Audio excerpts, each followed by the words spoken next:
In order for you to evolve, there's a process of grief.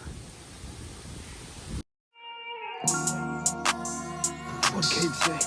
I'm saying about Kate.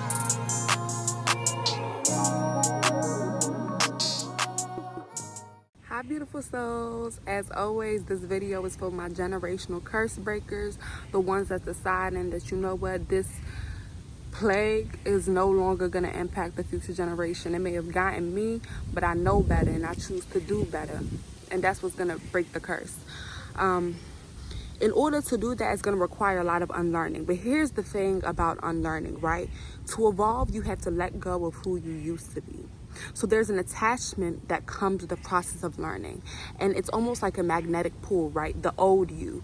You want to hold on to those toxic friendships, those toxic habits, those, matter of fact, forget the word toxic, unhealthy friendships, unhealthy habits, unhealthy mental beliefs. You want to hold on to it because it's comfortable. But in order for you to evolve into this next step, this next stage, this next generation, and to raise them right, you're going to have to unlearn. And that doesn't mean you're going to have to undo certain things that you got. However, it means that you're going to have to know the good versus bad. You're going to have to be able to strengthen that discernment muscle. What things from that family are you going to take, and what things are you going to let go? How are you deciding that? All right? Because in order for you to evolve, there's a process of grief. There's a process of grief. There's a process of letting things go so that you can flow, so that you can flourish. And in order for that to happen, you got to let it go. You have to unlearn. You have to make space in your mind to learn new stuff. Recently, I had to look myself in the mirror. And I had to acknowledge that, you know what, I got a bad habit of just being stubborn, of thinking I know it all, of being afraid of learning new things, of being afraid of opening my mind up. But in order for me to heal, in order for me to get to a stage where I'm able to even preach to people about the healing process, I'm going to have to be okay with not knowing it all. And I'm going to have to be okay with opening my mind, because that's how you're going to free yourself. That's how you're going to free your mind. And it's really just that simple. You know what I'm saying? It really is just that simple.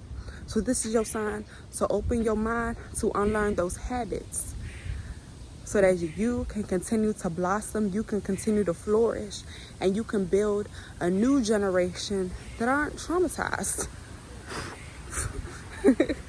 I must have been speaking because that mosquito ain't even bite me. You know, that's not traumatized. That don't gotta talk about feelings of overcoming abuse. That don't gotta talk about feelings of not having nothing to eat. I don't gotta talk about feelings of neglect and perversion.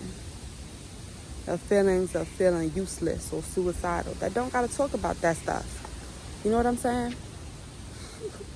Y'all, wow, my neighborhood is so racist. But I kind of love it. I love racism a little bit because then people leave me alone.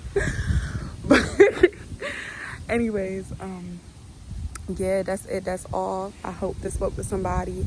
I hope this, you know, was the message that you needed, if you needed it, when you needed it. And I hope this encouraged you to keep on being different. You know, if we talking about unlearning stuff, baby, you ain't going to be the same as your community, as your family. You trying to learn new habits. But you got to be careful. Don't sit there on no pedestal. Don't sit there on no pedestal thinking that you're better than people, because not that you're better than people, but you wiser. And you using that wisdom. Because some people sit on their wisdom. They ignore it until it's too late. So I'm proud of you. Continue doing good. Continue doing you. And I'm going to catch y'all in the next video.